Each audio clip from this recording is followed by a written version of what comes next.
లఘు చిత్రాలతోనే కళాకారులు అభివృద్ధి. లఘు చిత్రాలతోనే కళాకారులు అభివృద్ధి చెందుతారని జీమా అధ్యక్షులు పైడిరాజు నూనెల మరియు సిరసాపల్లి నూకరాజు అన్నారు. ఆవేదన.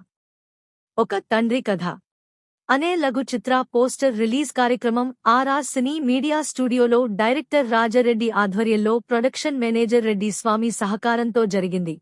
ఈ పోస్టర్ రిలీజ్ కార్యక్రమానికి జీమా అధ్యక్షులు పైడి రాజు నూనెల మరియు సిరసుపల నూకరాజు హాజరయ్యి పోస్టర్ను ఆవిష్కరించారు. అనంతరం వారు మాట్లాడుతూ లఘు చిత్రాల నుండే కళాకారులు ఎంతో అభివృద్ధి చెందుతారని అన్నారు. ఇటువంటి సినిమాల్లో మంచి అభివృద్ధి చెంది పెద్ద పెద్ద సినిమాలకి వీరు వెళ్లటానికి అడుగులు వేయాలని అన్నారు.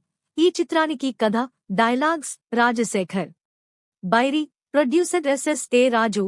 ఈ కార్యక్రమానికి హాజరైన కళాకారులు కె. నాగరాజు, సుకన్య, సినిమా ఆటోగ్రఫీ సభ్యులు హర్ష అల్లం, అప్పలరాజు, మణి, ఆర్కే, మద్దాల చిన్న, గెద్దాడ అప్పలరాజు, సిరసపల్లి వెంకటరమణ, కుంచెయ్యరెడ్డి, నాని నాయుడు, ఎస్.ఎస్.ఏ. రాజు, ఎల్.